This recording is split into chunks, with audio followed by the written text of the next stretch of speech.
Enkube badde mu kiyaga ekosezza ebyalo okuli Kitwe kya Njovu, Kabukyebe, Kasambya, Kibimba n'ebirunuma ng'ebyali bina bisangibwa mu ggombolola ekyazangalulo Lwengo.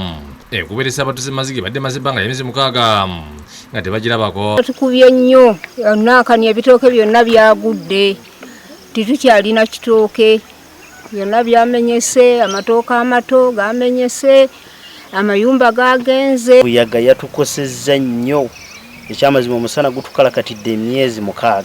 Tulamye Ambrose ne Kawesiriba abatuuze ku kyalo Kitwe kya Njovu nga bombi namuteeka w'enkuba abalese tebalina we basula watunnyonnyodde okusomozebwa kubolekedde. Kube yazze y'amaanyi ennyo n'ekibaga mungi n'emuziro omungi kwe kuba ennyumba yange yonna n'egwa ku ttaka era mbadde nsaba obuyambi gavumenti banyambeko. Twaseetaseeko ku bimu ekisenge ne kivaayo eno ne kimukuba nadde eno kati nange nadde nazze okumuyambako nga madamu wange nakyo n'ekirala nkiwanuka wange nange nekingwira naye madamu yayisizwa bubi nagenze mujjamu musitulayo eno mufulumye simanyi nawe nayitidde oba nayitidde wano oba olugi lwadde luggule Katonda nanyamba nesobola mufulumya.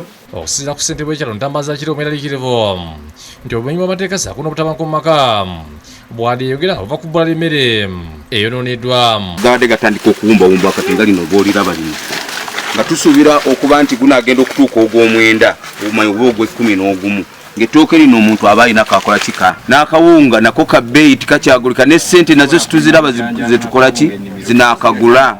Tusabira gavumenti etudduukirire ng'abatuuze.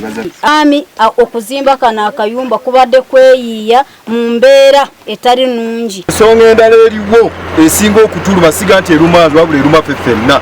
Tulina abakulembeze baffe be tulonda okwagala okutuyamba mu nsonga nga zino.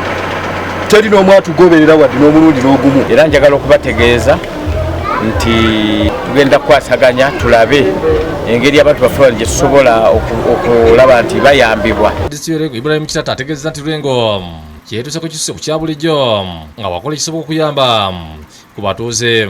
Tugenda kusindika abantu baffe abakugu mu ofiisi ya KAO bajje babalirire bajje betegereze obuzibu obwabatuuseeko n'obunene bwabwe tusobole okulaba bwetusitula alipoota tujongeze mu gavumenti ya wakati omuli mu ofiisi ya Ssaabaminisita Nabbanja mu ofiisi ya President tulebe bwasobola okudduukirira abantu baffe.